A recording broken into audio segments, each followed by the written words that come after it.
નમસ્કાર મિત્રો, હું હરિવર્ધન ચોકસી આપ સૌનું સ્વાગત કરું છું. મિત્રો, આજના વિડીયોમાં આપનું ખૂબ ખૂબ સ્વાગત. મિત્રો, ઘણી વખત માનવ એવું વિચારે છે કે હું જે ધારું એ પરિસ્થિતિ મારા જીવનમાં કેમ ન બને. બની શકે છે. તમે જાતે તમારી ઈચ્છાઓ બનાવો, એ ઈચ્છાઓને સાકાર કરવા માટે થોડી મહેનત કરો, કુદરતનો સાથ માંગો અને પછી તમે આગળ ચાલો તો ચોક્કસ તમે તમારી ધારેલી પરિસ્થિતિમાં જીવી શકો છો. એના માટે આપણે ઘણું બધું કરવું પડે. સૌથી પહેલાં તો એક સાત્વિક ભાવના આપણા મનમાં હોવી જોઈએ. આપણે એને તો વિચારતા નથી. માનવ પોતાના જીવનને કલ્યાણના માર્ગે લઈ જવાની વાતો કરે પણ લઈ નથી જતો. ખરેખર તો માનવી જીવનમાં જે પરિસ્થિતિનો સ્વીકાર કરી લે છે તે પરિસ્થિતિ એના જીવનમાં જોડાઈ જાય છે. આ હકીકત છે. પણ એ પરિસ્થિતિને બદલવાનો પ્રયાસ કરીએ, એ પરિસ્થિતિમાંથી નીકળીને આગળ જવાનો પ્રયાસ કરીએ તો આપણે આપણા જીવનને બદલી શકીએ છીએ. આ બાબતે આપણે જીવનમાં જે મેળવવું છે, જે આપણે પરિસ્થિતિ બદલવી છે, એ મને મળશે, મળી ગયું છે, મળે છે, આવી સકારાત્મક ભાવનાની સાથે જો આપણે ચાલીએ તો ચોક્કસ આપણે એને એક દિવસ પામી લઈએ. તમને જે પરિસ્થિતિ જોઈએ છે, જે જીવન જોઈએ છે, જે સુખ સાહેબી, જે એસારામ, એની તમે કલ્પના કરો છો, એને મેળવવા માટેના પ્રયાસો ક્યારેય નથી કરતા. તો એના માટે જે કંઈ પણ મહેનત કરવાની છે, જે કામ કરવાનું છે, જે પ્રક્રિયાઓ એ પરિસ્થિતિની સાથે જોડાવા માટે કરવાની છે ને તેને આપણે કરવી જોઈએ અને સકારાત્મક વિચારો, સારી ભાવનાથી જીવનમાં જોડીને એને આપણે આપણા જીવનમાં સાથે લાવવી જોઈએ. તમે આવા પોઝિટિવ વિચારોને સ્વીકારશો, પોતાના જીવનમાં જોડશો તો કુદરત તમને આ પરિસ્થિતિ આપશે. મેં ઘણા લોકોને જોયા છે જે પોતાની જિંદગી પર અભિમાન કરે, પણ મિત્રો આ જિંદગી તમને ભગવાને આપેલી છે. જિંદગી તો કુદરતની દેન છે અને એ જો ધારે ને તો રાતની ઊંઘ પછી સવારે તમારી આંખ ન ખુલે. અને આ જે પ્રક્રિયાઓ એના હાથમાં છે, એ જીવનને કંટ્રોલ કરવાની જે ચાવી છે તે એની પાસે, પણ આપણે એની સાથે જોડાવાનું છે. સારી રીતે આપણા જે કર્મોને આગળ વધારવાના છે. કર્મની સાથે સાથે તમારા વિચારો સાત્વિક જોઈશે. તમારે માનવું પડશે કે હું સારું જીવન જીવી રહ્યો છું. ભગવાન, બ્રહ્માંડ એ તમારા મનની ભાષા સમજે છે. તમારા શબ્દોમાં એને કોઈ રસ નથી. એમાં ઘણી વખત તો લોકો ખોટા શબ્દ એનો ઉપયોગ કરે છે. એ તો હું એમ કહું કે એ લોકોને સંભળાતા જ નથી ભગવાન સાંભળતા કે નથી ઉપરનું બ્રહ્માંડ સાંભળતું. મુખ મેં રામ, બગલ મેં છુરી. આવા લોકોનો હિસાબ ભગવાનના ખાતામાં પડતો નથી, એમાં જોડાતો જ નથી. મેં બહુ લોકોને જોયા કે આજે મેળવી લીધું, એને માણી લીધું, જુઠ્ઠું બોલીને એક કામ કરાવી લીધું, કોઈના પૈસા પડાવી લીધા, એનાથી પૈસાવાળો થઈ ગયો, પણ પછી શું? પછી આગળ માણસ ક્યાં જશે? છળ કપટથી મેળવેલું ધન માણસના જીવનમાં એવી પરિસ્થિતિ મૂકી જાય છે કે મોત માંગવું પડે છે. કુદરત આપતી નથી. મોત પછી ત્યારે નથી મળતું, કારણ કે જે તમે છલ કર્યું છે એ તમારે ભોગવવું પડશે. ઘણા લોકોના મનમાં એવું છે કે મેં મારું કામ પૂર્ણ કરી દીધું, કોને ખબર પડી? કોઈને ખબર નથી પડી. તમારું મન તો જાણે છે ને કે મેં છલ કર્યું છે, હું ખોટું બોલું છું, કોઈના પૈસા મેં છીનવી લીધા છે, કોઈને મેં દગો આપ્યો છે. મન તો જાણે છે ને. એ શું કહે છે તમને? એમ કહે કે જીવો. એનો સમય આવશે, એ સમય આવશે ત્યારે તમે એને ભોગવશો.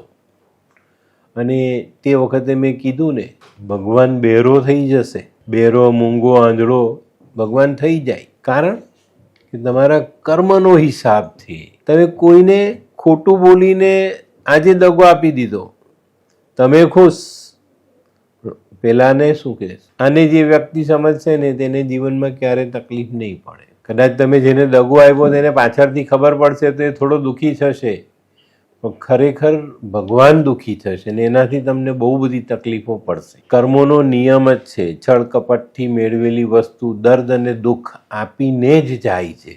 એનો હિસાબ કોઈનાથી સરભર થતો નથી. એનું પરિણામ તમારે ભોગવવું જ પડે. તો આજના વિડીયોમાં છે ને મારે તમને જો સાત્વિક મનથી તમે ચાલો, એનો થોડો ઘણો સમય છે તેને સાચવશો અને એક સરસ આચાર વિચારો સાથે જોડીને તમે આ પ્રક્રિયાઓમાં જો સામેલ થશો તો હું એવું માનું છું કે તમે ચોક્કસ સફળ થશો. ડગલે ને પગલે જુઠ્ઠાણું ચલવીને માણસ પોતાનું કામ કરાવે છે, પોતાની પોઝિશન સાચવે છે, પોતાના પૈસા મેળવે છે, પોતાનું માન સન્માન એ કરે છે.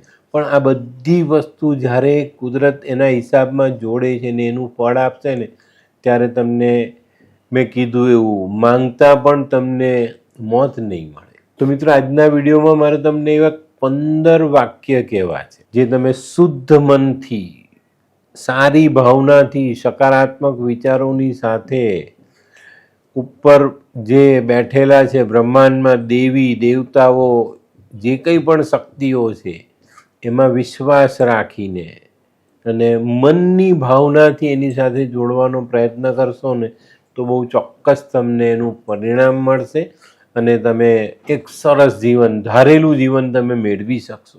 સારા કર્મ પછી કરેલી પ્રાર્થના, સારા કર્મ પછી આપણે ભગવાનની સામે જે કંઈ પણ આપણી ભાવનાઓ મૂકીએ છીએ ને એ કબૂલ થાય છે. કે કર્મ પછી માંગ્યું છે, પહેલાં નથી માંગ્યું ને આપણે. તો આ વસ્તુને સમજો. આના માટે શરૂઆત સવારે 3:30-4 વાગ્યાની જે બ્રહ્મ મુહૂર્તની શરૂઆત છે. આમ તો બ્રહ્મ મુહૂર્ત 3:20 શરૂ થઈ જાય, પણ 5:30 સુધી ચાલતું હોય છે. એટલે એ સમયમાં તમે ઉઠો, સ્વચ્છ થાવ, તમારું તન મન શુદ્ધ કરો, શાંત કરો. આ સમયમાં છે ને તમારી અંતરની ભાવના, દુનિયાનું વાતાવરણ અને બ્રહ્માંડની ઉર્જા બધા એક હોય. અને આ એકાત્મતા જે છે ને એ તમારા માટે બહુ મહત્ત્વની છે. આ સમયે તમારા મનની ભાવના જ્યારે તમે બ્રહ્માંડની સામે, દેવોની સામે, દેવીઓની સામે મૂકો છો ત્યારે એને બહુ સરસ રીતે સ્વીકારે છે અને એનું પરિણામ આપે છે. અને આપણું ભાથું છે સારા કર્મનું, તો આ વસ્તુ તરત કબૂલ થાય છે. પણ લોકોને આમાં રસ નથી, ખાલી માંગવું છે ને આપી દો, એ શક્ય નથી ને. મેં કીધું ને, એ મૂંગો, બેરો ને આંધળો છે. કોના માટે? જે ખરાબ કર્મ કરે છે, જુઠ્ઠાણા ચલવે છે, લોકોનું ખાઈ જવું છે, તેને કાંઈ ના મળે. એને તો જ્યારે દંડ મળે ને ત્યારે જ એને ખ્યાલ આવે કે ભગવાન કેવા છે, કેવા એના દંડના નિયમો છે, ત્યારે ખબર પડે, હમણાં નહીં. તો જો હવે આપણે વિડીયોની શરૂઆત કરીએ. ખાસ કે ભાઈ આજના જે વાક્યો છે તેને આપણે આપણા જીવનમાં કેવી રીતે જોડીએ. સવારે બ્રહ્મ મુહૂર્તમાં ઉઠો, તન મન શુદ્ધ, મન શાંત, એક જગ્યા પર, સરસ જગ્યા પર બેસીને ઊંડો શ્વાસ લો. ઊંડો શ્વાસ લઈને જે શ્વાસ બહાર કાઢો ને તે મોઢેથી કાઢી નાખજો. એટલે તમારું બધું મન એકદમ શાંત થઈ જશે અને શરીર એકદમ આમ વ્યવસ્થિત થઈને તમારું ધ્યાન કેન્દ્રિત થશે. અને આના પછી હું જે 15 વાક્ય કહું છું ને તે બોલજો. કુદરત સાંભળશે, સ્વીકારશે ને એનું ફળ આપશે. પહેલું વાક્ય આપને બોલતા પહેલાં આંખ બંધ કરશું. જો શક્ય હોય તો ધ્યાન મુદ્રામાં બેસી, પલાઠી વાળીને બેસીને ભગવાનને પહેલું વાક્ય, આપને બ્રહ્માંડને પહેલું વાક્ય કહીશું કે હે બ્રહ્માંડ, હે ભગવાન, આપનો ધન્યવાદ. મારા જીવન માટે, મને જે જીવન આપ્યું ને એના માટે તમારો ધન્યવાદ. આના પછી 3-4 સેકન્ડ થોભી જાઓ. તમે જે વાક્ય મૂક્યું ને એને બ્રહ્માંડમાં ને તમારા શરીરના મનની ઉર્જામાં બેસવા દો. બીજો, મારી પાસે જે કંઈ સુખ, સમૃદ્ધિ અને શક્તિ છે તે મારા આત્માની સમૃદ્ધિ છે. ત્રીજું વાક્ય, હું મારા હૃદયના ધબકાર અને મારા શ્વાસ માટે આપનો આભારી છું. ચોથું, મારા જીવનની દરેક ઘટના મને મહાન બનાવવાની દિશા તરફ આગળ લઈ જાય છે. 5. હું મારા શરીર, મન અને આત્મા માટે આપનો આભારી છું. 6. હું રોજ સવારે કંઈક નવી શરૂઆત કરું છું, એના માટે હું આપનો આભારી છું. 7. હું ધનની ઉર્જાને બધી દિશાઓથી સ્વીકારવા માટે તૈયાર છું.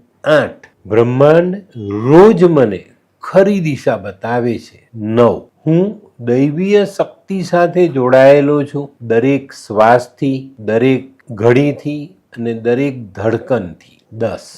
મારું જીવન જાગી રહ્યું છે, મારા જીવનમાં એક અલગ નિખાર આવી રહ્યો છે. 11. હું જે વસ્તુ માટે આપનો આભાર માનું છું એ વસ્તુ મારા જીવનમાં વધી રહી છે. 12. બ્રહ્માંડ મારી વાત અને મારી ભાવના સમજી રહ્યું છે. 13. હું બ્રહ્માંડની શક્તિ સાથે જોડાઈ રહ્યો છું અને બ્રહ્માંડ મારી સાથે એક થઈ રહ્યું છે. આના પછી આંખ બંધ કરીને ઊંડો શ્વાસ લઈને મન શાંત કરીને 14મું વાક્ય આપને બોલવાનું છે, એક સકારાત્મક વિચાર સાથે કે બ્રહ્માંડથી એક પ્રકાશ મારી સાથે જોડાઈ રહ્યો છે. આ પ્રકાશની ઉર્જા મારા શરીર દ્વારા બધે પસરી રહી છે અને આ ઉર્જા છેક બ્રહ્માંડ સુધી ફેલાઈ ગઈ છે. અહીંયા તમે બ્રહ્માંડ સાથે એકાત્મ થયા. અને 15મું વાક્ય, બ્રહ્માંડને બહુ સકારાત્મકથી કહો કે આજનો દિવસ મારો છે, હું બ્રહ્માંડ સાથે જોડાઈ ગયો છું અને બ્રહ્માંડ મારી સાથે જોડાઈ ગયું છે. આટલું કહી આંખ બંધ કરીને 2 મિનિટ આ જ ઉર્જામાં જીવો કે હું બ્રહ્માંડ સાથે જોડાઈ ગયો છું અને બ્રહ્માંડ મારી સાથે જોડાઈ ગયું છે. 2 મિનિટનો અનુભવ તમને જીવનના તમામ સુખો આપવા માટે પૂરતું છે. અને આવા વાક્ય જો તમે રોજ સાંભળો, રોજ સવારે બ્રહ્મ મુહૂર્તમાં આ રીતના બોલો છો, સાંભળો છો, તો ચોક્કસ તમને કુદરત સાથે જોડાવાની, બ્રહ્માંડ સાથે જોડાવાની જે એક તક છે એ મળે અને તમે તમારા જીવનને સકારાત્મક રીતે જીવી શકો. આ વાક્યોમાં આપણે જે 7મું વાક્ય બોલ્યા કે હું ધનની ઉર્જાને બધી દિશાઓથી સ્વીકારી રહ્યો છું, એ બહુ મહત્વની વાત છે. અને આવા સકારાત્મક વિચારો પછી તમને ધનની કમી ક્યારેય રહેતી નથી ને કુદરત તમને આપશે. સકારાત્મક વિચારો સાથે ચાલશો અને એ રીતે આગળ વધશો, બ્રહ્માંડનો, દેવી દેવતાઓનો આભાર માનશો તો એ લોકો આપવા માટે મજબૂર છે અને તમને આપવું જ પડે. પણ આપણે ખોટી રીતે માંગીએ, ખોટું બોલીને માંગીએ, ખોટું બોલીને કામ કરીએ, કોઈને ખોટી રીતે ફસાવીને એની પાસેથી ધન પડાવીએ, કમાઈએ, ખોટી રીતથી ધન કમાઈએ તો એ પૈસો તમારી પાસે ક્યારે પણ રહેતો નથી અને એની જે સજા છે ને પાછળના જીવનમાં એની કલ્પના કદાચ તમે નહીં કરી શકો. તો મિત્રો, આજનો વિડીયો તમને ગમ્યો તો લાઈક કરો, શેર કરો, યુટ્યુબ જોનારા શેર કરે ને સબસ્ક્રાઈબ કરે. હું હરિવર્ધન ચોકસી આપ સૌની રજા લઉં. ફરી મળીએ નવા વિડીયોમાં નવી જાણકારી સાથે. તો ચાલો બદલીએ જિંદગી. નમસ્તે.